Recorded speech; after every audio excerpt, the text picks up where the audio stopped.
Շնորհակալ եմ բոլորիդ ներկայությամբ։ Սկսելուց առաջ կուզեի մի հատ ներկայացնել մեր իմ կոլեգաներին այստեղ քննարկելու ենք սփյուռքի դերը եւ ոնց կարող է սփյուռքը ամրացնի Հայաստանի անվտանգությունը եւ անվտանգության կարողությունները։ Առաջին նստած է դոկտոր Naira Hovakimyանը, Chicago համալսարանի professor-ը,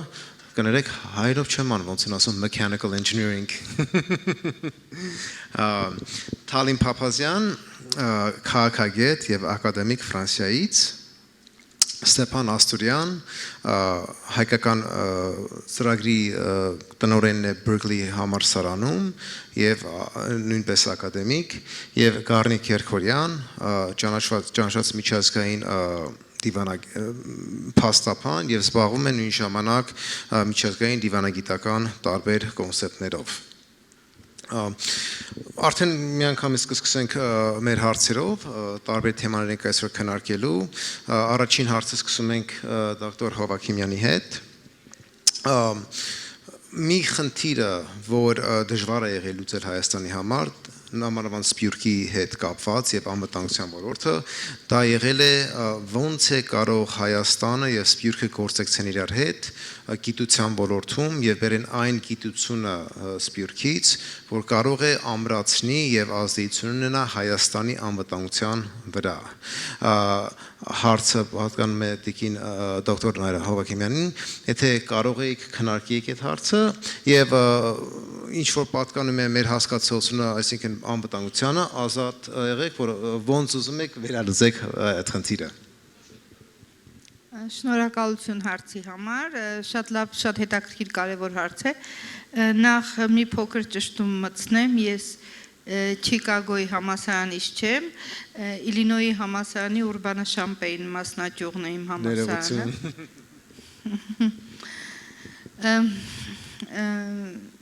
Իսկ ինչ վերաբերում է դրսի գիտական նվաճումներից օգտվել Հայաստանին օգնելու հարցում, ես միշտ ասել եմ եւ կշարունակեմ պնդել, որ գիտության զարգացման համար Հայաստանում պետք են ավելի մեծ ռիսկային ներդրումներ։ Ես 30 տարի շարունակ հետևել եմ Հայաստանի բոլոր զարգացումներին, թերևս այն զարգացումներին, որոնք վերաբերվել են գիտության եւ կրթության համակարգի մեջ տեղի ունեցող ներդրումների հետ կապված եւ կարող եմ ասել, որ այդ զարգացումները, որոնք ես կարողացել եմ նկատել, շփվել եւ տարբեր կառույցների հետ, բոլորը միշտ կապված են եղել իմ կարծիքով փոքր ռիսկային ներդրումների հետ։ Գիտության զարգացման համար խիստ անհրաժեշտ են մեծ ռիսկային ներդրումներ, ինչպես անգլերեն են ասում, high risk, high reward investments։ Փոքր ռիսկային ներդրումներով դժվար է ակնկալել մեծ գիտական զարգացումներ։ Ինձ թվում է պատճառներից մեկը հենց դա է, որ Հայաստանում չենք տեսնում մեծ գիտական ձեռքբերումներ, ինչպես անգլերեն կասեն big scholarly output։ Նման նվաճումներ գրանցելու համար Հայաստանին պակասում են high risk, high reward ներդրումներ։ Լավ։ Հիմա բանա մյուս հարցը ուղեկցում ենք դոկտոր Stephan Astourianին։ Stephan Astouriանը երկար ժամանակ ահագին հետազոտական աշխատանք է տարել պատերազմային իրավիճակների մասին, պատմական տարբեր կոնտեքստները, որ պատկասել ցեղասպանության, հայկական իրավիճակին եւ տարբեր հասկացություններ է ձեռք բերել, որ կոնտեքստը կապի պատմական իրավիճակը եւ ներկան։ Ուզում եի մի հատ հարց տալ դոկտոր Astourianին, ոնց կարող ենք կապենք այդ հասկացությունները, հետազոտությունները, scholarly research, որ դուք արել եք երկար ժամանակվա մեջ, ներկա Հայաստանի անվտանգության իրավիճակի հետ կապված։ Խնդրեմ։ Ալո, գլսեք։ Այո։ Դոկտոր Kopalyan, ինչպես գիտեք, որոշ քրթյումը պատրաստած եմ ու գործեմ ամփոփել at դպավորությունները, որ կարելի է ստանալ դիտելով Հայաստանի ընթացքը վերջին տարիներուն, եթե թույլ տաք պիտի ներկայացնեի հագիկ ծևով ասկրությունը, նախ շնորհակալություն կուզեի հայտնել Բարոն Սինանյանին եւ իր խասենյակի ազնիվ եւ արեստավարժ օգնականներուն իրենց հրավերին համար։ Ինչպես կգնաց սպյուրքը օգտակարը լալ Հայաստանի ասկային ապահովության ձիրեն ներս, բնականաբար բազմաթիվ ծևերով, գիտական, ջարդարակիդական եւ այլն, իմ բարակայիս տնտեսական, իմ բարակայիս բնականաբար հարցը դարբեր է, սպյուրքի անդամը կգնա նաև միտքեր փոխանակել, քննարկումներ ներկայացնել եւ ատկե դո բեդությունը ուզածը գնե նկատի գարնե կամ գանդեսե ադիգա բեդության կորձնի։ Երկրորդ Հայաստանի անվտանգությունը հիմնականապես բեդության կորձնի։ Ասիգա հիմնական գեդմն է, որտեղ կնկատեմ սփյուռքեն ներս մարդիկ, որ հերուները նստած պայլում միտքեր ունին եւ ադիգա ուղագի գտնեմ որ ձիզաղելի է եթե ադանգե իրենց զավակները թող հրգեն հոս ասիգա ասելեն հետո քիչ ավելի լուրջ լամ Հայաստանը փոքր բեդություն է փոքր բեդությունները գկոյադևեն գպարկավաջին կամ գտիմանան միանալով գախյալ լալով մեծ բեդություն տենեմը կամ մեծ մի քանի բեդություններ միանալով տաշինքներու կամ միություններու, ինչպես Եվրոմիությունը, օրինակ, երբեմն խառնուրդ մնե աս դարբեր գարկատություններուն։ Առաջին գեդս հետևյալն է, որ Հայաստանի ապահովության ջարդարաբեդությունը, ինչպես արդեն նշվեցավ այս արդուկ, գադարյալ սնանգ է և սնանգացած, Ադիգա երևույթ մներ, որ հստակ էր արդեն դարիներ առաջ, բացահայտվեցավ սեպտեմբերի պատերազմեն հետո։ Ձածգելու համար սնանգությունը զարգացավ ասանք բորոդախոս քարոզչությունը, որ ազերբայջանցիները գոյություն չունին, քոչվորներու խումբ մնե,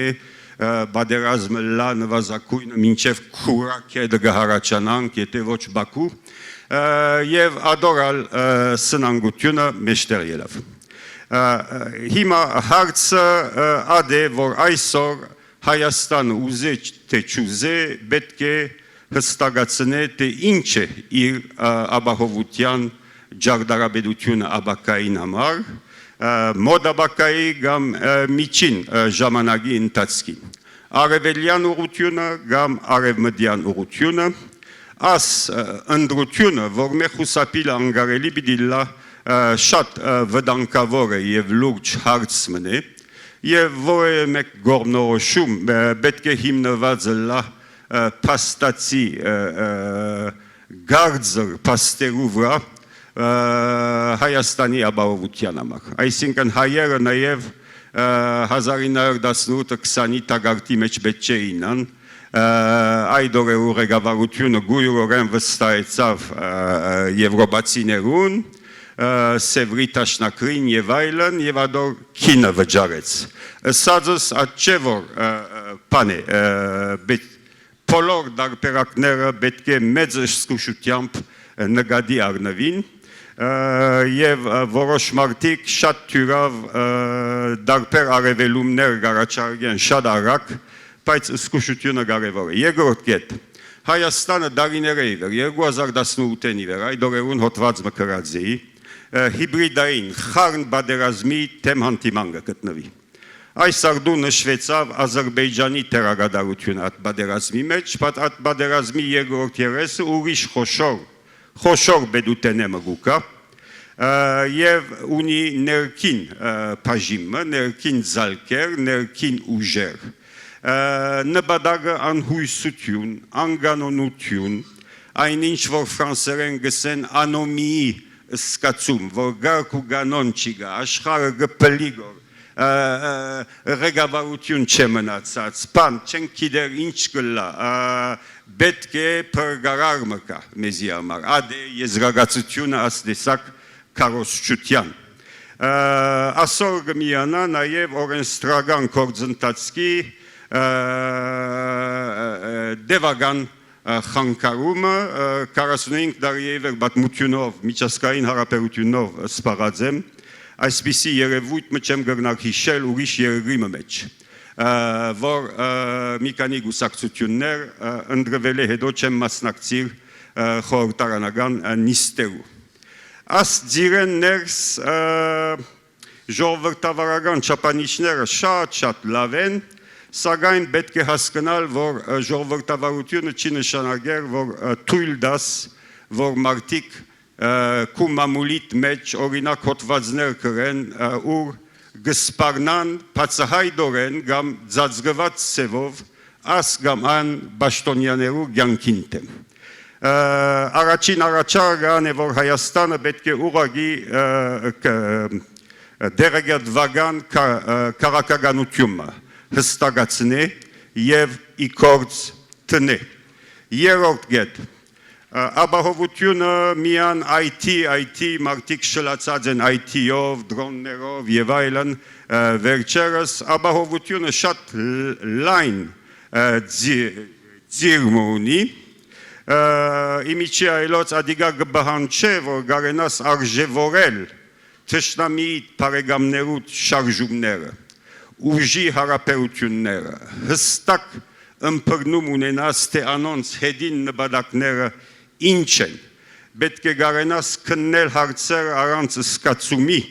պետք է գարենաս դարբեր չեմ գիտեր ինչ է հայերենը սցենարիոներ պատրաստես որ աբակայի քաղաքականությունը ճշտես եւ շիդակ որոշումի ընթացք կստեղծես decision making process Հայաստանը աց վերջին նվազագույն 14-15 տարիները at գարկատրությունը չունի at սիստեմը չէ ստեղծած անդեսած է օրինակ որ 2009-ին 13 կամ 14 Ադրբեջանի 180 100 քնած զենքերուն գուկար մեր ռազմավարական տաշնագիցեն օրինակ անդեսած է որ 2011-ին 18 Ադրբեջանը 24 բիլիոն դոլար ծախսած է զենք կնելու, որոնց մեկ խոշոր բաժինը 5-րդ սերունդի զենքեր, երբ մենք 4 բիլիոն ծախսած ենք։ Ասոնց հիման վրա պետք է կարելի եղածը լար եզրակացություններու հանգելու ադենին, չեղավ։ Հետևաբար իմ երրորդ առաջարկս ադե որ անպայման պետք է ստեղծվի գետրոնը քննարկման եւ նախադեսման Center for Analysis and Forecasting ինչպես որ կան խոշոր արտաքին գործոց նախարարություններու մեջ Ադորամար պետք է պատրաստել երդասարդ մասնակետ, փայլուն մասնակետներ, որոնք կդիրաբեդեն կարևոր օդար լեզուներու թրքերեն, ադրբեջաներեն, բարսկերեն, չինարեն, հնդկաստանի մեկ-երկու լեզուները եւ այլն եւ ադոնք պետք է մարզվին Քիդական ծևով հարցերը քննելու հոս նորեն սպյուրկը գրնա օգտակարը լալ ունի մասնակետները որոնք գրնան պատրաստել այդ սերունդը չորրորդ գետ Ադրբեջանը ցանցերու վրա ուղղակի ջնշիչ ներկայություն ունի բացադած Հայաստանի ներկայության հայերու ներկայության պիտի ասեի ինչպես նաև այս արդու սվեցավ իրենք գազմագերբած են այդ հիբրիդային կամ խառն բادرազմի թրությունը, սիստեմը եւ ունին ուղղակի հարյուրավոր մարդիկ, որ նույն վարկանին քրեթե գդարածեն նույն պատկամը։ Հայաստանը այդ թրությունը պետք է արագ ստեղծե, պետք է հadoop գրասենյակը ստեղծվի եւ նաեւ սպյուրքի գարող մարդիկ ներառվին այդ կորձի մեջ, որ հագաստեն աս կարոսչության եւ աբադերեգադվության 5-րդ գետ Ադրբեջանը իր երդասարտությունը թույնով լեցուցած է բզդիգուտենեն տասակիրքերով եւ այլն վերջերս ծիծաղելի բզդիկ երկմը ու երեխաները գտնավորվին ադոր թիմած Հայաստան գա ասանք ինչպես վեբի մեջ գրված է էության թեթևություն lightness of being պետք է աս թույնին թիմած ասկասեր կարոշչությունը հարաճանա դպրոցներեն ներս մեդիաներու մեջ եւ կարևորությունը պետք է բզդիգուտենեն հայմը որ Հայաստան գաբրի գիտնա թե ինչ է կարևորությունը իր բեդության եւ բեդականության Բայձար ծևով գիշեմ Ֆրանսա որոշ տասարանն է երբ լադիներենի եւ ֆրանսերենի պրոֆեսորս ինձ ասավ Monsieur Astourian երբ գկրեք l'état բեդությունն է Կլխակիր øյով գկրես Կլխակիր øյով այսինքն երեխան հոս պետք է կլխակիր բյով կրե բեդություն Վեցերորդ գետ նկատի ունենալով անհավասարակշռությունը զինվորական Հայաստանի եւ Ադրբեջանի միջև հստակ է որ մի քանի տարիներուն ընթացքին անհավանական է որ Հայաստանը գարենա բادرազմի ընթացքին հաղթել Հետևաբար պետք է Ադրբեջանին թեմ թեական բادرազմը ըլլա սուխքին պետք է ինքը սուխքին վճարե որ մտածի ասոր մասին Profesor Kopalyan'ı hotված մկրած է եւ ասիգա շատ կարեւոր գետ է գարջ ժամանակաշրջանի վրա նաեւ պետք է երդասարտ սպաներ խրգվին երգիրներ որոնք CIS-ի այսինքն ինչ է հայերենը CIS-ի Commonwealth of Independent States այո դուրս որ մարզվին ավելի արտիական գիտելիքներու հիման վրա Վերջին գետ, որ ասարցին գվերապերի, ասարցը ավելի զինվորականներու համար է, բայց քաղաքական մտածելակերպ բնալ կարևոր է, պետք է այնինչ որ գոչվի territorial defense ստեղծվի։ Ինչպես որ ստեղծված են դարբեր օրինակներ կան, Շվեյցարիա, Յուգոսլավիա անցյալին, Լեհաստան, անշուշտ իմաց Ուկրաինայու բادرազմը կա, բնակչությունը պետք է պատրաստ լա բادرազմիմը Եվ ադալսեմ, որ իմ գարձիկս ան է, հագարականոր, որ իմ աղջիկներս հոս չեն ապրի հիմա և ամեն բարակայի իրենց դարիքը քիչ մը բարձր է զինվորը լալու համար, որ ինչպես որ Իսրայելը առաջին դարվա ընթացքին իր անկախութեն է, բոլոր գանայքոն 2 դարի բանակ պետք է երթային։ Հետևաբար մեր բնակչությունը փոքր է, մեր դգարությունները մեկը ադ է, Եվ աս հարցնալ մեծ խնդիր է։ Վերջին գետ զինվորական հարցերը մեծ մասամբ զինվորականներու համար են, բայց ասկային ապահովությունը շատ ավելի լայն թաշտ մնի։ Պետք է գերդել հաստատությունները, որոնք կգործեն գիտության վրա, գիտելիքի վրա եւ արհեստավարժության վրա։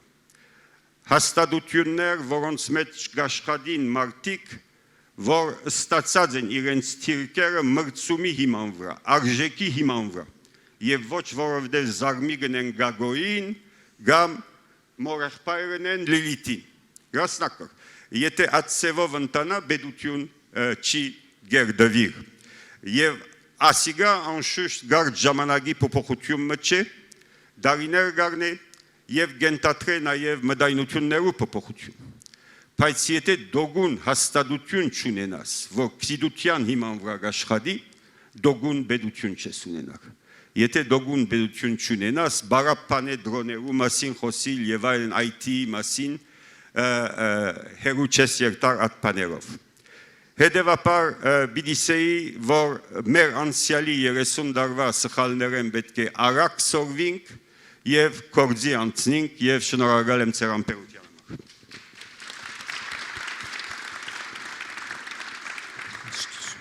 Շնորհակալություն։ Մույս հարց ուղղել եմ Taline-ին, բայց շուտ հիշեցնեի, որ եթե հարցեր ունեք, ուզում եք ներկայացնեք, խնդրում եմ բանը QR կոդը սկան արեք եւ կարող եք ձեր հարցերը գրեք եւ կուղեկցեն ինձի։ Taline, դու ահագին աշխատանք ես տարել համ ակադեմիայում, գիտության հետ կապված, հետազոտության հետ կապված, համ է փորձ ունես աշխատելու անվտանգության կառույցների մեջ։ Ուզում եմ ներկայացնել հիմնված քո գիտության փորձերի վրա ոնց ես դու ասենք գնահատում ներկա խնդիրները, խնդիրները, որ ունենք Հայաստանում անվտանգության հետ կապած, եւ ինչ դեր կարող է Սփյուռքը տանի կամ ասենք Սփյուռքում տարբեր կառույցներ ինչ դեր կարող տանեն, որ այս հայարցերը այս խնդիրները լուծեն։ Կաշխատի, բարև ձեզ սիրելի ներկաներ։ Ներսես մերսի, ուրեմն իմ այսօրվա խոսքը պիտի լա գես գիտնական, գես գործնական, այդպես ասեմ։ Նախ երևի անդրադառնամ, թե ինչ տեսակի անվտանգության շուրջ պիտի խոսիմ այսօր, երկու ասպեկտի շուրջ պիտի խոսիմ, առաջինը ֆիզիկական անվտանգություն է, այսինքն այնտեղ ես կհասկանամ ցանկացած սպառնալիք Հայաստանի դարածքային ամբողջականության վրա եւ իր ժողովրդի կյանքի վրա, երկրորդը թիվանագիտական անվտանգություն, այսինքն ինչպես աջակցել Հայաստանի Հանրապետությունը, որպեսզի նա կառուցի էֆեկտիվ միջազգային հարթակի վրա alliance դաշինքներ, բայց նաև երգիր առ երգիր, ոչ թե անպայման կոլեկտիվ, երկուսը կարելի է նկատի ունենալ։ Նախ նաև ասեմ, որ Ստեփանի նսածի հետ ամբողջովին համաձայն եմ եւ որոշ կետեր, որ այսօր ցեր արժեվը պիտի ներկայացնեմ, ուղղակի գրնան դիտարկվել իբր շարունակականություն Ստեփանի նսածին։ Ուրեմն, երբ որ մենք նկատի ունենք անվտանգության, անշուշտ այդ երկու դիրույթները, եւ ֆիզիկականը եւ թիվանագիտականը, այդ երկու դիրույթները ինքնիշխան պետականության դիրույթներ են։ Այսինքն, Սփյուռքը գրնա այնտեղ աջակցել, բայց պետք է ամենքս հստակ գիտակցենք, որ այդ որոշումները ղեկ լալը, եթե գրնամ այդպես անվանել, ադի կպատկանի Հայաստանի պետության որոշման ներքո գինա։ Բայց, եւ այդ պայծը կարևոր է, այդ որոշումների ազդեցությունը, եթե այդ որոշումը ճիշտ է կամ սխալ է, եթե լավ արդյունքներ կբերե կամ վատ արդյունքներ կբերե, անմիջականորեն արձագանք կգտնան Սփյուռքի դարբեր երկրների համայնքների վրա։ Եվ ուրեմն նույնիսկ եթե Հայաստանն է որոշում, պատասխանատվություն նաև կգրե իր որոշումների արձագանքի համար Սփյուռքի հանդեպ, եւ այդ կետը կարևոր է նկատի ունենալ։ Հիմա մենք երկու տարի է, որ ամենքս վկա ենք բազմաթիվ դարաձայնությունների Հայաստանի, Սփյուռքի եւ Արցախի միջև, բայց այս վերջի սեպտեմբերի դեպքերեն հետո ես նկատեցի առնվազն գրնամ խոսիլ Ֆրանսիայի օրինակի վրա հիմնված շատ ուժեղ արագ զարգացող համախմբում Հայաստանի անվտանգության ճգնաժամային վիճակի հետևը։ Եվ այդ միտումը շատ կարևոր է, որովհետև եթե համեմատեմ օրինակի համար մի ոլորտ, որ հագիչ ձևով քիչ առաջ խոսվեցավ, դա hybrid warfare կամ information warfare-ի մագարտակի վրա, եթե համեմատենք Ֆրանսիայի համայնքի եւ ավելի շուտ քան համայնք, ես պիտի ասեի անհատների եւ տասական գարույցների գտնվող անհատների կողմեն շատ ավելի արդյունավետ, շատ ավելի արագ եւ շատ ավելի էֆեկտիվ Ֆրանսիայի հանրային գարդիկի mobilization-ների կորձերը եւ հստակ է այնտեղ, որ նաեւ ինչ որ տեսանք այս վերջի ամսվա մեջ, որը Հայաստանը կարողացավ որոշ դիվանագիտական զսպաշապիկներ ապահովել իր ասենք Ադրբեջանի կողմեն ավելի սրացնող ագրեսիան զսպելու համար, դա օգնեց, որպեսզի Ֆրանսիայի հայությունը, Ֆրանսիայի մեջ գտնվող հայերը կարողանան նաև զուգահեռաբար այդ աշխատանքը տանել իրենց ֆրանսիական հանրային գարդիկի վրա եւ դա շատ կարեւոր է։ Հիմա մի շարք խնդիրներ Գետ մեկ խնդիրը այն է, որ նույնիսկ երբ որ մեկը արավոտը գարտնա եւ գործե հասկանալ ամբողջ օրը Հայաստանի լրատվահոսը հետևելով, թե Հայաստանի անվտանգության ուղին որն է, հստակ պատկեր չի կրնար իր համար ֆիքսել եւ դա շատ մեծ խնդիր է որովհետեւ ասել է որ գառուցվածքային եւ համահունչ միջաժամկետ դեսլագանի կամ բացակայություն կամ բավարար չհասանելիություն դուրսի օղակների համար այնտեղ կան բազմաթիվ պատճառներ ոմանք կպատկանին այս արավոտվա Ներսեսի կողմեն նշված փակ համագարքի սովետական ժառանգության մշակույթի հարցեր եւ այլն բայց մենք կտեսնանք որ սեպտեմբերին ի վեր անվտանգության ճարտարապետությունը Հայաստանի փլուզված է պաստորեն իսկ թե այդ բարեփոխումների շարքը, որը գրնանք դուրսեն, կամ նույնիսկ ներսեն հասկանալ, անոնք մասնիկներ են մի հատ մեծ puzzle-ի, կամ ուղղակի կամ գապ չունեն իրենց հետ եւ մի հատ ընդհանուր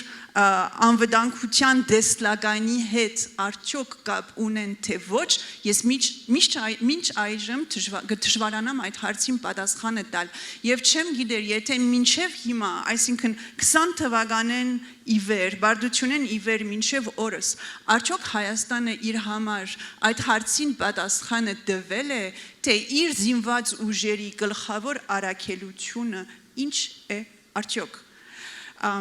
Եվ իմ խորին համոզմամբ այս վերջի սեպտեմբերի դեպքերը նորեն կգրգնեմ ուզենք թե չուզենք կամա կամ անգամա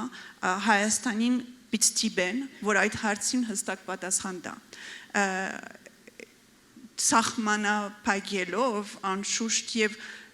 վերջապես երևի հստակ տարբերություն տնելով մեր ցանկությունների եւ մեր կարողությունների միջև, որ դա շատ կարեւոր կետ է, մի հատ ռեալ, արդյունավետ համագարկ վերջապես ստեղծելու համար։ Լավ, երրորդ խնդիրը Գասկադի խնդիրն է եւ ինչ որ ֆրանսերենով կգոչենք plafond de verre, որ պիտի այստեղ թարգմանեմ աբագիե դանիկ։ Այսինքն երբ որ դու կորձում ես, կփորձես կորձել Հայաստանի անվտանգության ի աջակցություն Հայաստանի անվտանգության, դու միշտ տեղը կհասնես, երբ որ այսպես ասած գլուխդ բադին կտաս, որովհետև ներքի վարչակազմի հետ խնդիրի արժև գարաչանաս։ Եվ շատ բաների մասին խոսեցինք քիչ առաջ, բայց մեկ բան չնշեցինք, որ Հայաստանի վարչակազմը հետ սովետական պատմության մեջ երբեք չէ անցած վեթինգի եւ մաքրման ընթացքով եւ գա շատ կարեւոր հարց իմ ասածին յետևը արդյոք մինչեւ ադի չանցնենք մենք պիտի կարողանանք մինչեւ վերջը մեր ուզածին չափ արդյունավետ աջակցություն բերել Հայաստանին թե ոչ անշուշտ իմ տեղը չէ հարցին պատասխանել չնայած որ այն մարդ կրնա իր համար կարծիք ունենալ թե ինչպեսի պետք է դա վերջապես որոշ լուծումներ կամ ասենք կորձելու հերանեկարներ ես ինչպես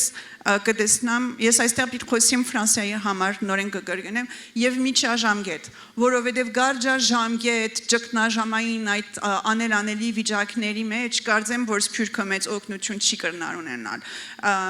նորեն բարձ ճշմարտություն պետք է ասել բայց ինչ որ գվերապերի շատ արագորեն զինվել եւ այնն որպեսի կարողանանք դիմակել դա Հայաստանի կորձն է եւ եթե սփյուռքը կարողանա օգնի արդյունավետ ծավալով պետք է ունենանք հնարավորություն մի քիչ ժամանակ շահելու որպեսի միջաժամկետի վրա մենք պլանավորենք մեր աջակցությունը եւ մեր կորձունեությունը ուրեմն այո շատ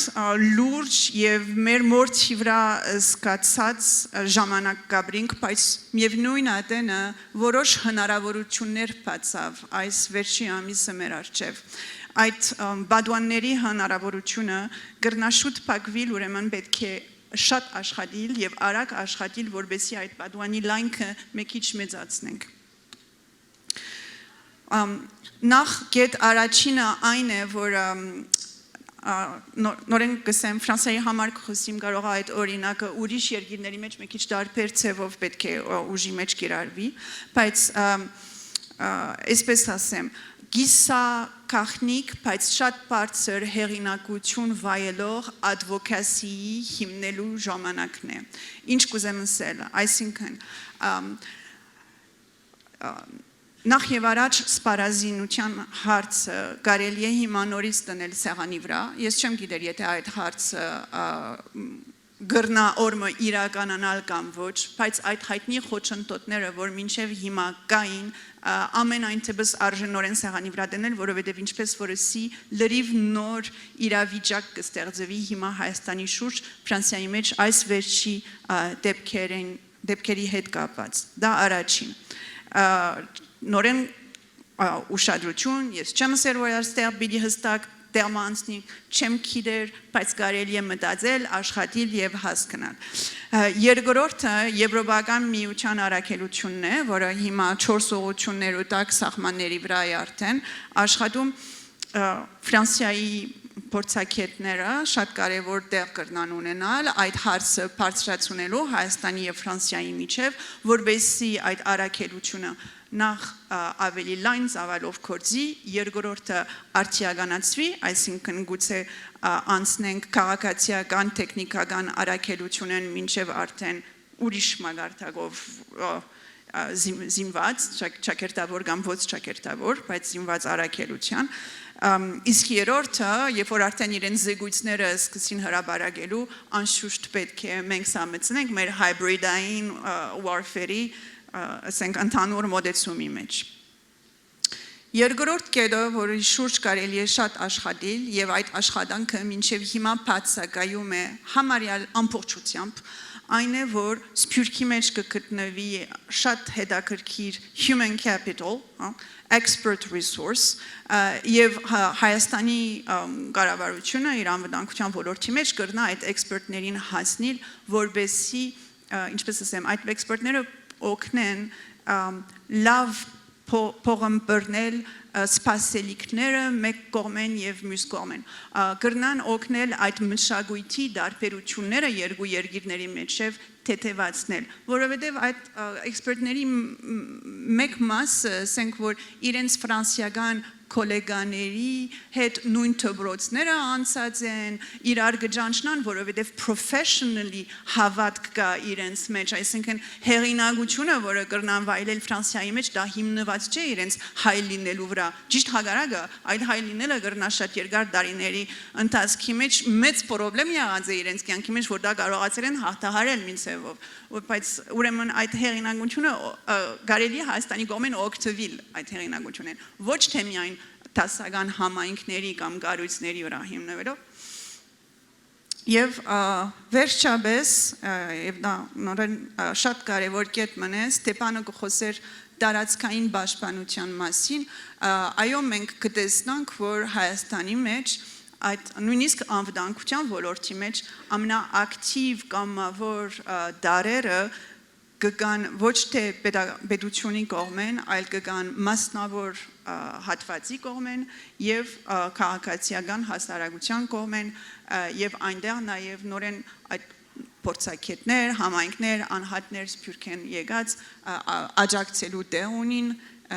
ինչպես որ նույնիսկ հայտնի Ուկրաինայի օրինակը հիմա արդեն 6 ամիս է որ վար աբացույց է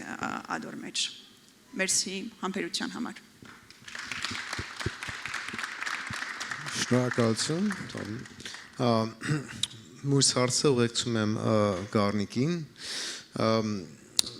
Վերջի մոտարապես 1 տարվա մեջ ահագին աշխատանք է գնացել տարբեր միջազգային կառույցների մեջ, նամանավանդ կապնված միջազգային օրենքների հետ կապված եւ Կարնիկը շատ ակտիվ դեր է տարել այդ process-ներին։ Ուզում եմ ինքը ներկայացնել իր փորձից եւ իր գիտական աշխատանքներից ոնց կարող է Հայաստան օգտագործի միջազգային օրենքը որպեսզի զենք որ ամրացնի իր անվտանգությունը եւ ինչ ռեսուրս դու գիտես Կարնիկ Սպիրկում նամանավանդ միջազգային փաստաբանների հետ կապված եւ այլն, որ կարող են իրանց գիտական կարողությունը ուժը օգտագործեն, հասնենք այդ նպատակին, որ օգտագործենք միջազգային օրենքները, որպեսզի զենք պաշտպանելով երկրի շահերը եւ ամրացնել անվտանգության կարողությունները. Thank you, Nerses, and thank you to the Office of the High Commissioner for the opportunity to speak to you today. In what is unquestionably one of the most difficult and dire moments in our recent history. It's a moment of existential threat, of torment and trauma, of injustice and indignity, a moment that delivers us back to a collective memory of unresolved injustice, and at the same time pushes us forward into a sea of ominous uncertainty. We stand precariously at the ledge where sovereignty, security, and even our dignity as a nation teeter nakedly. I want to step back for a moment. This state, the Armenian Republic, has inherited a legacy of a magnificent nation. It's a state that bears the name of a rich and historic people, a nation which has governed empires and yet suffered near complete obliteration. A nation whose children have driven the economies of imperial powers, and yet whose mothers have died emaciated in Syrian deserts. A nation which has served faithfully in the courts of great kingdoms, and whose sons and daughters have spilled blood courageously for national dignity in Sardarabad and in Shushi. A nation whose sons have delivered the word of God, and today even protected man against epidemic and disease. A nation whose traders defined the Silk Roads, and whose influencers today define information platforms. We're a nation whose children are still born in the mountains of Artsakh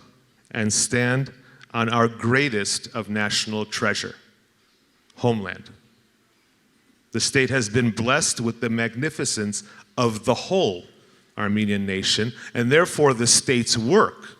especially on national security,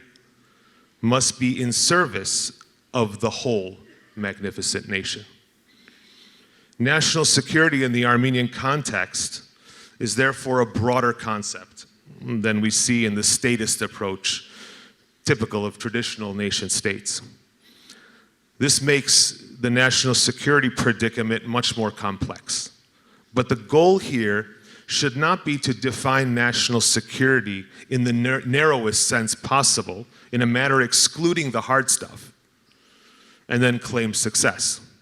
Our national security calculations should be as comprehensive as the nation it serves. And this, even today, especially today, requires this state to stand in defense of Artsakh. International law and human rights are quite visibly at the very core of this national security predicament. And to be clear, the existential threat we faced in Armenia and Artsakh today is shaped by something much, much more complex and sinister than just drones. It's shaped by narratives engineered to undermine sovereignty, to undercut national security, to destroy national will, and to brutally sever the collective Armenian nation from its Artsakh, then from its Sunnik,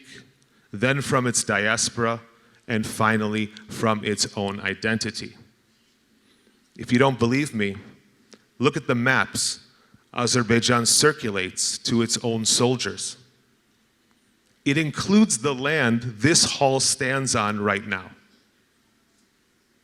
Nothing survives incessant amputation, not even a nation state. This attack on national security is an unconventional one. It's not going to be solved by a peace treaty or even by military force. This is asymmetrical warfare, honing in on the underlying foundations to national security, the identity of the nation itself. I want to explain today how international legal mechanisms can be one of the asymmetrical weapons used to counter these attacks, particularly when a state stands in compromised military or geopolitical positions. These legal mechanisms are essential weapons in the arsenal of every modern state, and they are weapons that can produce actual, tangible outcomes. Let me explain how. While we endure and experience the pain of state creation, of war, of sovereignty, of statehood, of victory and of defeat, of self-determination and human rights abuses, those very concepts themselves, those legal concepts, are in a state of monumental flux right now. These legal concepts are at the core of some of the most fundamental challenges facing the Armenian nation, and they're being shaped, molded internationally as we speak. For example, the concept of sovereignty. It's never been as tantalizing a subject as it is right now, not since the Treaty of Westphalia. Today, the principle of sovereignty underpins the discourse of military confrontation in Europe, the narratives of economic sanctions pitting East and West, the limits of cyber warfare. And it grips Armenia by the jugular, right at the crossroads of the most dramatic chapter in recent Armenian history.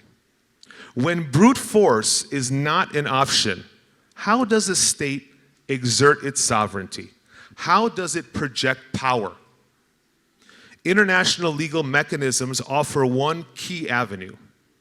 Armenia's case against Azerbaijan in the International Court of Justice is an excellent case in point. Our team, led by Yelishe Giragosyan, brought the case against Azerbaijan claiming violations of the International Covenant on the Elimination of All Forms of Racial Discrimination. And it explained how Azerbaijan's current violations of international law must be viewed in the historical context of a century of anti-Armenian racial and ethnic hate. The provisional measures ordered by the court, among other things, unanimously ordered Azerbaijan to prevent the incitement and promotion of racial hatred, including by its officials and public institutions targeted at ethnic Armenians. This is crucial. By bringing a legal action, the state translated moral repulsion into a legal obligation. It translated a claim into a directive. It created a tangible asset. It advanced against the narrative of Azerbaijan as a lawful player in the state system. International law is not going to stop an army. We know that. But remember this.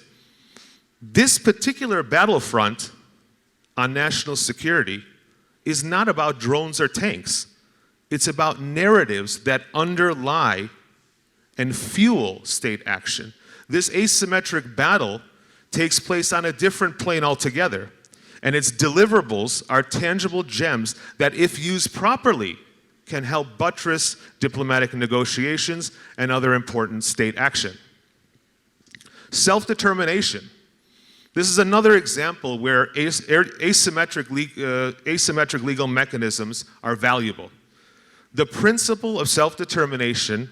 has literally transformed in our lifetime. It's no longer the simple tool of decolonization in the 60s. Within the last 2 decades alone, NATO, Russia, Europe, and Africa have all spoken in its name and at the most consequential times in their history. Self-determination is an expanding legal right in international law, richer today than it has ever been before. And of course, it is one of the essential themes that will define the most uncertain and precarious corner of the Armenian experience today, Artsakh. Self-determination is not just about power politics. Brute force has its place, no doubt, but there are international law discourses at the root of these changes. The philosophical origins of self-determination can be traced throughout human history. They have justified the calls for independence and statehood from the French Revolution to the American, from decolonization to Kosovo, and yes, even to the Crimea and the Donbass. National security requires advancing legal themes that lay the groundwork for national interest. How do we promote a legal discourse to allow for our own Kosovo moment, or at least to assure that the fateful red line, that Artsakh cannot be subjected to Azerbaijani authority, is not crossed? You know, there's a reason why we have a natural aversion to the thought of subjecting Armenians to the authority of Baku. Actually, there's a number of reasons. Sumgait, Kirovabad, Ramil Safarov, the stamp that was issued by Azerbaijan displaying an exterminator in a hazmat suit, exterminating Artsakh. A military trophy park showcasing the helmets of fallen soldiers, gruesome mannequins of Armenians for children to mock and degrade. Erdogan praising Enver Pasha at a military parade in Baku in 2020. The message is pretty clear. You know, we shouldn't fool ourselves. But alone, these are just facts. In a legal case, as a narrative, they can lay a crucial foundation as to which of two directions to take in the self-determination question. Is it internal self-determination, or is it external self-determination? Do we have a Quebec situation or a Kosovo situation? Is this a problem with cultural identity or a problem with likely extermination? We know the answer. And it turns out the answer to that question makes quite the difference. Legal arguments tell stories that matter, and certain stories are extremely difficult to ignore. Finally, there's the crucial international strategy that we have yet to fully coordinate and develop. And it's one in which the diaspora can play a direct and crucial role. Human rights diplomacy. It was first raised in the Armenian context by former our human rights defender of the Republic of Armenia, Armand. Human rights diplomacy is a consequence of globalization and draws on efficiency analysis and economic analysis of law, but it can be explained really simply like this. Many norms are extensively globalized, yet they're implemented by a state pursuant to a cost-benefit analysis. States improve their position in the under international public opinion and prove their legitimacy in the global order by demonstrating their accountability to these global norms. A state loses status, of course, in the international community, simply put, when it breaches norms. That's easy enough. In traditional diplomacy, states are the most significant actors that seek national interests such as self-defense and power extension, whereas in human rights diplomacy, the stakeholders are multiplied. There are various additional actors, NGOs, regional organizations, international organizations, and even individuals. Where a state is not able to advocate for key issues in the traditional diplomatic track, alternative human rights diplomacy offers a second track, approaching the same issues through a human rights framework. Consider this. Can we really say that the border issue is really just a state matter? There are human beings whose property rights are involved. Homes, grazing fields, livestock, they're all affected. Personal safety is affected. There are children whose lives are under physical threat on their way to school. This is where human rights diplomacy can serve national security objectives. But the critical element here is coordination. When a state coordinates human rights diplomacy as part of a multi-layered diplomacy approach, providing access, information, and analysis to non-state actors, and allows these stakeholders to make active use of such information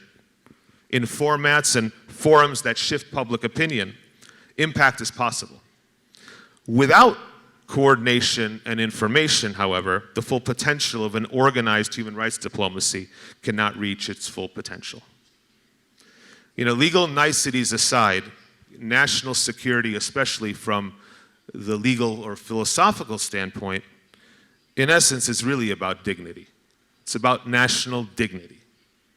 The Artsakh Red Line, for example, preventing Artsakh from falling under Azerbaijani authority and control, is a key component of our national dignity and must be and must remain a key component of our national security architecture. Let's be clear. Allowing the free-fall collapse of a foundational pillar of Armenian nationhood will have irreparable consequences, and peace is not one of those consequences. It will only fuel Azerbaijan's impunity further, leading to ethnic cleansing or worse, and pave Azerbaijan's move toward consolidating its next geopolitical objectives in Sunik, for which it has already laid the groundwork quite openly. Unfortunately, and this is coming from an international lawyer, treaties only pause aggressive states. Treaties don't stop them.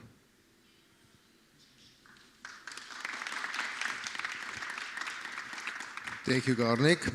We're going to proceed to questions now. Հիմա շարունակելու ենք հարցեր տանք եւ քննարկենք։ Առաջին հարցը դոկտոր Hovakimyanին է ուղեկցվում։ Հարցը պատկանում է ոնց եք դուք պատկերացնում կամ գնահատում այն հարաբերությունը, եթե կարող է ստեղծվի Հայաստանի պաշտպանության նախարարության հետ եւ Սփյուռքից տարբեր կազմակերպությունների հետ, կլինի ֆինանսի հետ կապված, կրթության ոլորտի հետ կապված, մասնագիտության հետ կապված եւ այլն։ Ոնց եք դուք գնահատում կամ պատկերացնում հարաբերություններ ստեղծվել պաշտպանության նախարարության հետ, որ ամրացնեն անվտանգության կարողությունները եւ կրթական կամ գիտական կամ ֆինանսի հետ կապված տարբեր կազմակերպություններ հետ Սփյուռքից։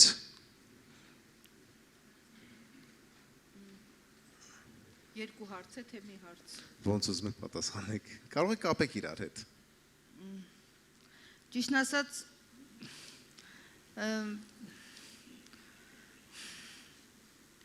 լավ չպատկերացրեցի հարցը, չգիտեմ, ինձ թվում է լավ չի ձևակերպվել հարցը։ Ես կփորձեմ ուղղակի գուշակել։ Ես Հայաստանում չեմ աշխատում մշտական, ես աշխատում եմ Ամերիկայում, կարող եմ իմ այնտեղի փորձից կիսվել, այնտեղ աշխատում եմ համալսարանում, ունեմ լաբորատորիա, աշխատում եմ գրանտներով, դասավանդում եմ, իսկ Հայաստանում մեկ տարի գտնում եմ Հայաստանում sabbatical ծրագրով,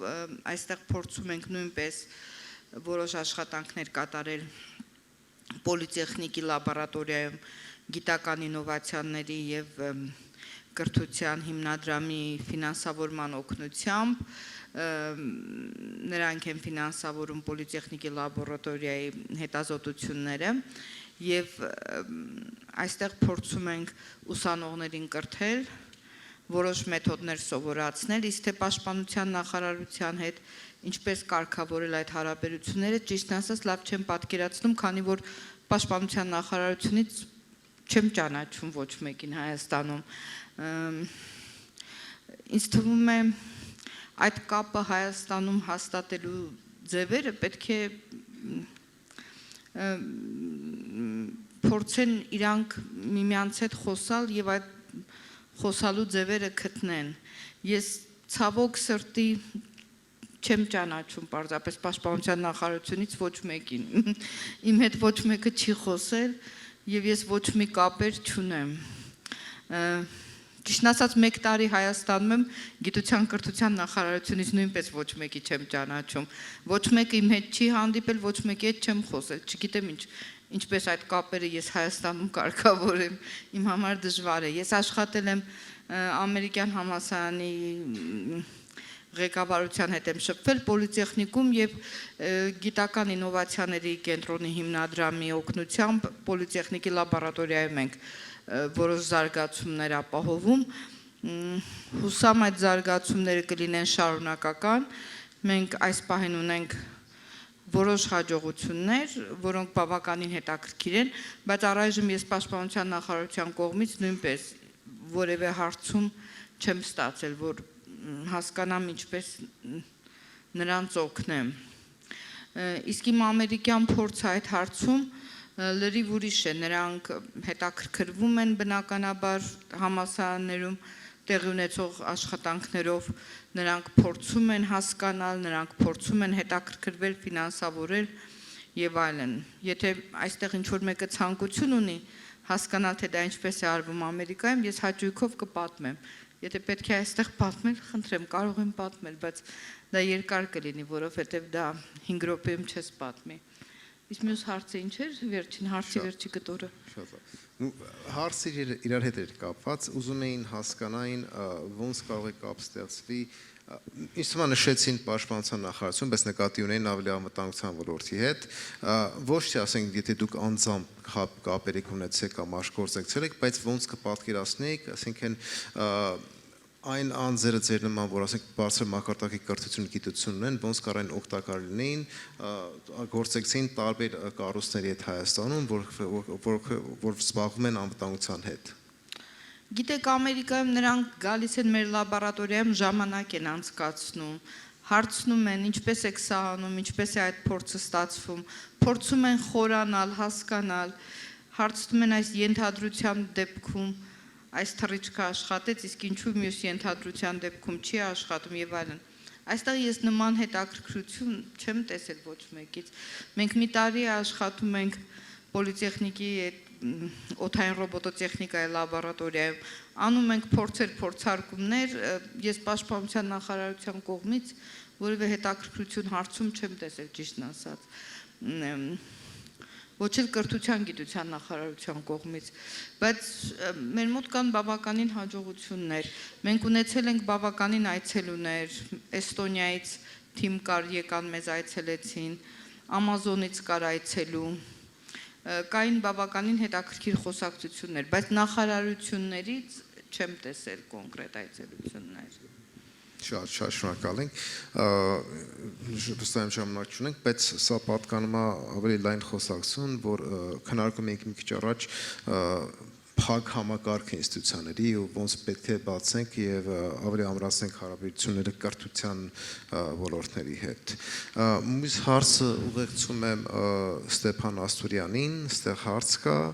ասում եմ, որ դուք նշեցիք, որ պետք է սուր հարված տալ Ադրբեջանին, խնդրում են բացատրեք դուք ոնց եք դա պատկերացնում կամ ինչին նկատի ունեք։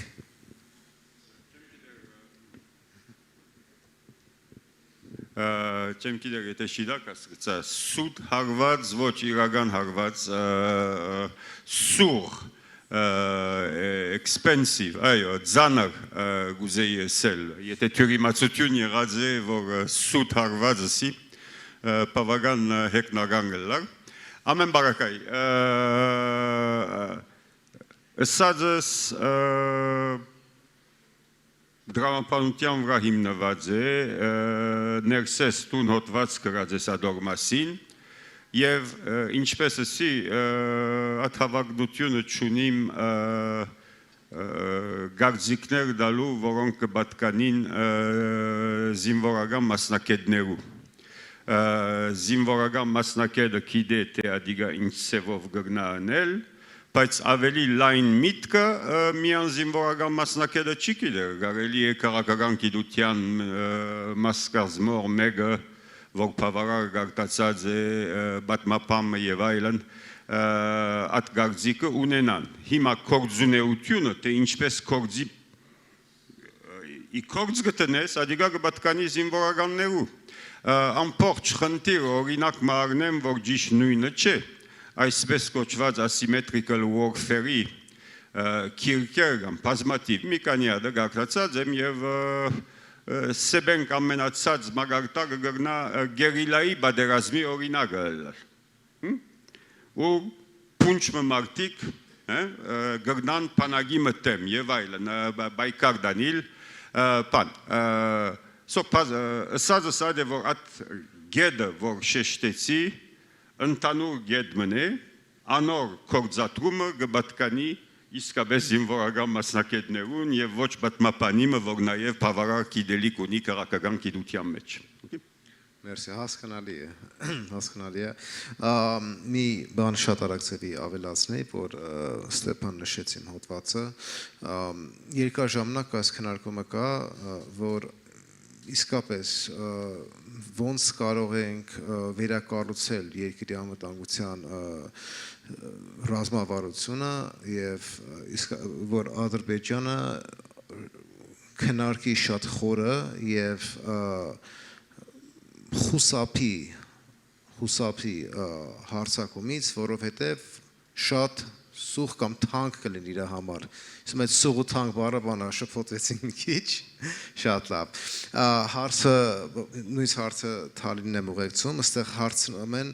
որ ֆրանսիական ռազմական delegation եկե Հայաստան, դելեգացիա եկե եւ քննարկում էին հստակ ռազմական հարաբերություններ զարգացնելու հետ կապված հարցը իրականապես հարցնում են դուք ոնց եք պատկերացնում կամ ինչ եք սպասում այս բանակցություններից ասարաբերությունից ինչ դուրս կգա Ինչպես քիչ առաջ նշեցի ելույթի սադեն Կարծեմ հիմա գույմա վիճակը հետևյալն է նոր բադուան մգպացվի այդ բադուանը եւ Ֆրանսիան եւ Հայաստանը այս միջոցին թեր չեն գիտեր ինչքան պիտի փանան կամ ինչքան պիտի չի կարողանան փանալ եւ շատ բաներ կապված չեն Հայաստանի հետ եւ Ֆրանսիայի հետ այլ կապված են ընթացող Ուկրաինայի մեջ պատերազմի շարունակականության ընթացքին պատկանում են Ֆրանսիայի եւ Թուրքիայի մշտական հարաբերությունների խնդիրների շարքին թե Հայաստանի եւ Ռուսաստանի միջև հարաբերությունների մասին եւ այլն ուրեմն կգարձեմ որ ներկա փուլիատեն Ֆրանսիան այո բادرագություն մղրգեց որովհետեւ գուզե հոտոտել Հայաստանի գարիքները եւ եթե Հայաստանի ի վիճակի մեջ է այսօր ձևավորելու մեկ քիչ ավելի ռեալ խնդրանքներ կամ բահանջներ կամ առաջարկներ թեպի Ֆրանսիան եւ պիտի ասեի փոխադարձաբար ուրեմն այդ դերն ենք այդ բահի մեջն ենք հիմա գուշակել թե այս խոսակցությունը ինչպես պիտի վերջանա Գարձեմ ոչ ոք չի կրնար ես ամեն դեպքում այդ պատվիրակության ներսը չեմ որբեսի ուրիշ ծևի տեղեկություններ բաժնեմ այս սրայի հետ բայց այդքանը կրնամ ասել որ եւ կգրկնեմ ինչ որ քիչ առաջ ասի որբեսի օգնել Հայաստանին եւ Ֆրանսիային իրար ճիշտ հասկանալ եւ ամբռնել եւ չերտալ հանգարց փակուղի արչեւ կարեւոր է Ֆրանսիայի մեջ գտնվող փորձակետների միջամտությունը կամ օժանդակությունը բերել այդ խոսակցության մեջ Շատ լավ Ստեմ մյուս հարցը ուղեկցում են Կարնիկին, անգլերենով կհարցնեմ, որտեղ հարցը անգլերենով է, ու Կարնիկը անգլերենով է պատասխանելու. What barriers exist, if any, many do though, what barriers exist for Artsakh in terms of international law to use the Kosovo scenario or precedent? Well, I think that the largest barrier, and it's related at least to the points that we're discussing here today, are a couple of false narratives. And they're false narratives that have been promoted by Azerbaijan and, quite frankly, unassuming interlocutors then kind of move it on the pipeline and it turns up in documents, it influences people's minds with respect to what is right and wrong. The first, and I'm going to break it down, is the idea of internal versus external self-determination. And the second one is well, let me start with the first, and then I'll get to the second one. It'll help. So in the concept of self-determination, there's really kind of two roads down that path. What does it mean, self-determination? Self-determination means the will of the people to be able to make decisions for themselves, which could include things like self-governance. And you have really kind of two interesting, and I alluded to it briefly, you have the Quebec scenario, and then you have the Kosovo scenario.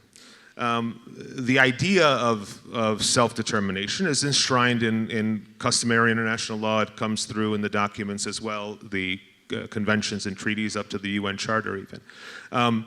So internal self-determination means that the uniqueness of this group of people can be protected under a current regime, the current state. In other words, it could find home within the larger, greater state, and it will be fine. And I'm breaking it down without legal words so that it's completely understandable across the board. And that's what you have, let's say, in the Quebec situation. The Quebec situation is, those who don't know, Quebec is a French-speaking, French culturally related province in Canada. And in the 90s, it brought a case for secession.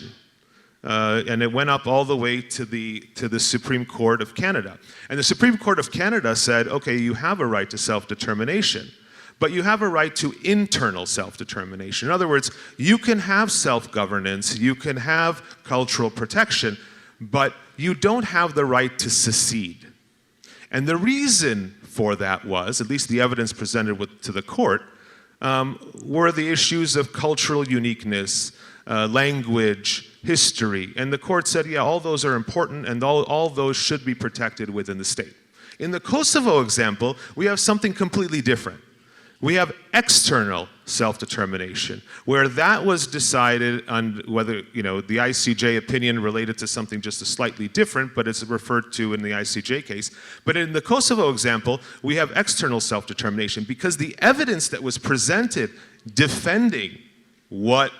the claim was to self-determination was not necessarily just about language, culture, etc. It was about something else, the material difference, and that was about extermination, ethnic cleansing, genocide. That if that's the result that is going to happen if we have internal self-determination, the international community will not swallow that. So therefore, those people have a right to external self-determination. That's really kind of the distinguishing factor between the internal and external variance. So the question was, what are the barriers that you see, right, that Artsakh so, can achieve the Kosovo status? Yeah, so one barrier is the Azerbaijani narrative that is being propagated right now, that internal self-determination is something that is sustainable or realistic. The problem is, of course, that when you have a state that is clearly indicating that its steps will be the extermination, and I'm not saying this just because I'm trying to make it dramatic. I mean, you can look at the evidence that was submitted to the International Court of Justice, and a 15-panel judge made a determination that there is a hate speech, and there are a hate speech direct by public officials, and the evidence presented included statements by the president of Azerbaijan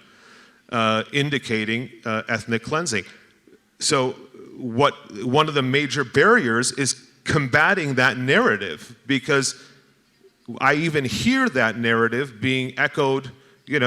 within Armenian circles, saying, well, that could be it can't be a possibility when the outcome is ethnic cleansing. And it doesn't matter whether that happens by force or by choice. In other words, people leave. You still have ethnic cleansing. That is ethnic cleansing. So that's one of the major narratives that need to be combated. The other very important narrative that needs to be combated is this thing about territorial integrity is just so important that nothing else matters.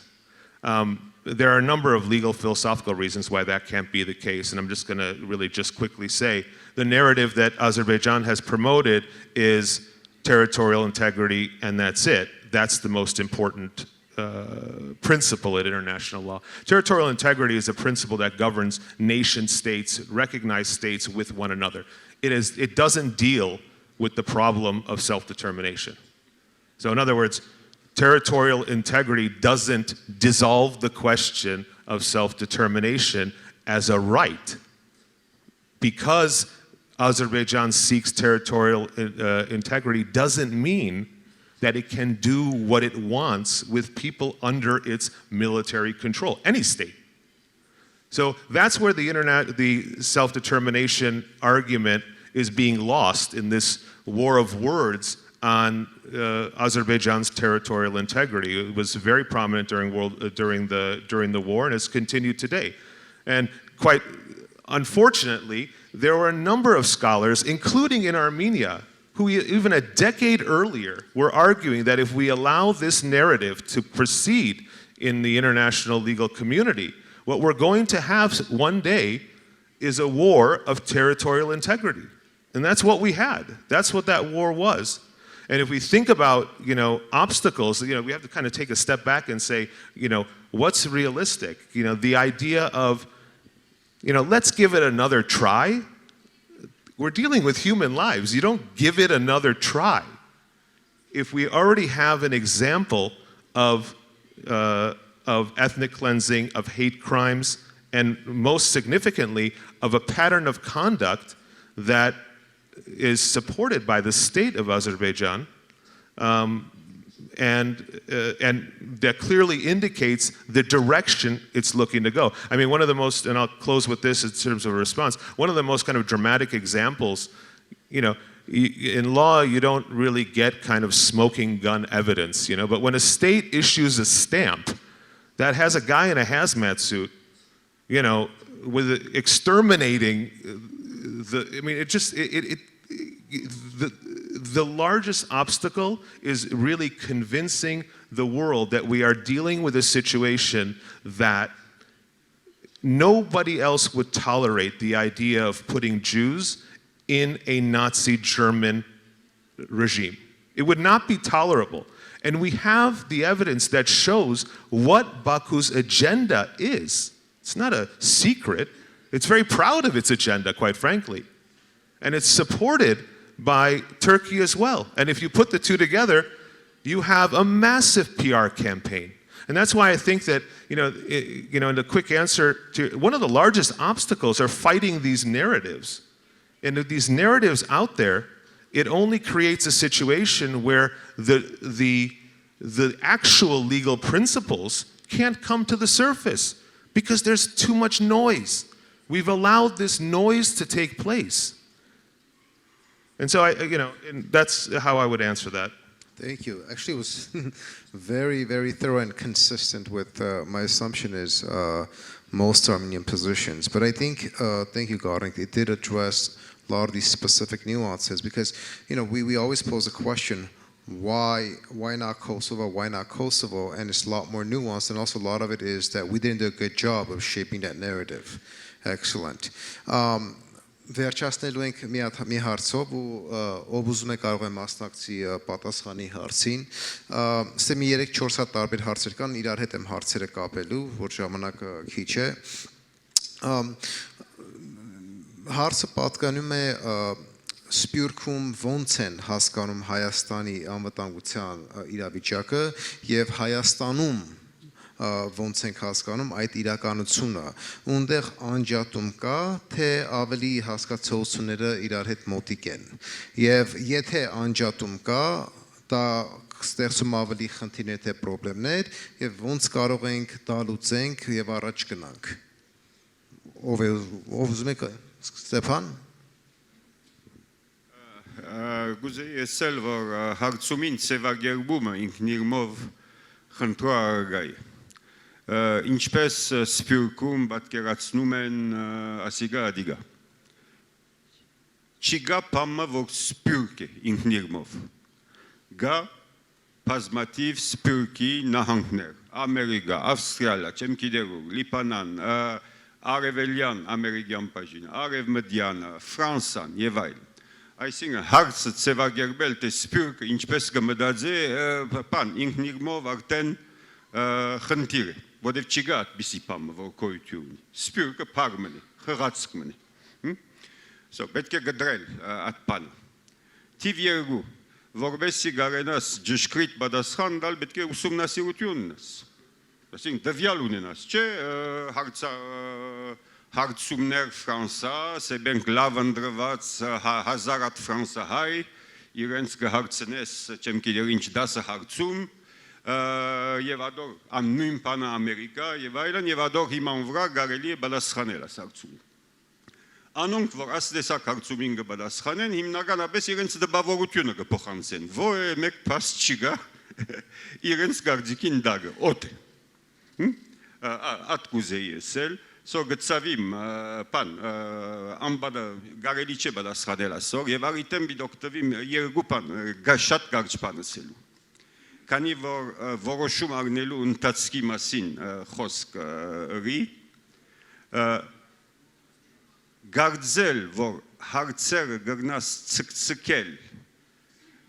զիգզագնել եւ ադիգա բարձրակույն թիվանակիրական խելքի արտահայտություն է մեծ վտանգ եղավ դասնամյակներ Ղարաբաղի վերապերյալ եւ գտեսնենք ինչ է վիճակը այսօր ապահովության ջարդարաբեդության խնդիրը կա դերմը որոշում պետք է գարձել որ գտնաս ցկցկել քիչ մը զիգզագնել ասոր է թանտիբիլ անոր է յոլա երտալ ինչպես կսեն բան եւ ադիգա բիդի դեվե գարձեմ որ ադիգա փնավ լուծում չէ չգրծա ասել որ ուզեցի ճիշտ 10 վայրկյանի մեջ մնալ եւ վերջին գեդը նորեն որոշում առնելու կորձընթացքի մասին բացահայտ է որ վերջին 30 տարիներուն ընթացքին շատ ծանր որոշումներ առնված են անցի մգորմի առանց որ հիմքը լա ուսումնասիրություններու դվյալներու եւ այլն ընդանուր առմամբ նահակախմը բամը գտնալ մեկ երկու հոգի շուրջը արևմուտքում ինչպես կսեն կամ Ամերիկա Ֆրանսա եւ այլն գծավիմ նահակախ Մակրոնը մինագը երբ գարտնա հարցի մասին որոշում չառներ Ատկե առաջ այդ հարցը քննված է մանրամասն արտաքին գործոց նախարարության կողմի, բանակի կողմի, լրտեսական մարմիններու կողմի, մարված է սցենարիոները ստեղծված են եւ թուղթի վրա կհրամցվին նահակախին եւ ադոր հիման վրա մարդը կորոշի այդ դեսակ բանի պետք է հասնել եւ խուսափիլ որոշումի ընթացքի անձնականացումել որուն քինը գտնա շատ սուղլ եւ շնորհակալ եմ պրոֆեսոր Kopalyan շատ մերսի ուրիշ ով կուզեր մասնակցել հարցը պատասխանելուն if I could just reconfigure it in English try to frame the question of whether there's a disconnect between, like, for example, in the US, how the diaspora perceives the security in Armenia and how the actual security situation is, and is there a disconnect, and does that create more problems? Yeah, I think that is there a disconnect? I don't know if I'd put it in terms of disconnect. I think it's a matter of perspective, and I think that's natural. I think that there is a disconnect. There's a difference in perspective that really should be a strength for Armenian national security. And let me explain it like this. There are clearly day-to-day decisions that are being made by people, you know, that have access to information that requires certain decisions that are made on a short-term basis. then there's kind of these larger national security objectives and understandings, which when you're kind of stuck in the middle of trying to figure out what to do tomorrow or this afternoon or in this meeting or when I get back on the plane, those decisions, these longer term national security decisions, are better influenced by, I would say, diasporan perspective. And let me say why. The diasporan perspective is, there's no secret. It's a lot more comprehensive of what national security means. I think it's a lot more comprehensive in that it includes the Armenian nation in a more global sense. It includes, and it did include prior to the 2020 war, what the state should be doing from a national security perspective with respect to Armenians in Syria, for example. So I think that that's a healthy perspective to influence national security planning. It's different. Is there a disconnect? Yeah, if you were to sit around at a table, I'm sure there would be great disagreements about what is necessary today or necessary in a few years. But I think we've got to find the mechanism where we can encapsulate those different perspectives towards strengthening a really a national security apparatus, a plan, a system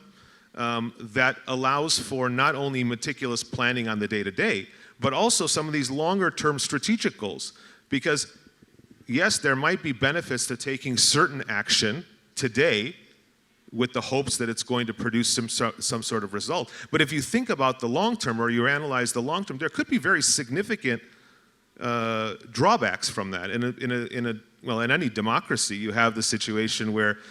governments change in a democracy. The national security apparatus doesn't necessarily change. You see that in Nerses, you probably speak much more to this than they would know much more than I do. But in large Western countries, you can have the government change. The Pentagon doesn't change. It still has its national security objectives. So how do we bring in a maybe more comprehensive understanding of national security as the foundational element? We have to set those goals, what that means. And I dare say that the disconnect often comes from the fact that from the diaspora, the idea of national security includes all Armenians.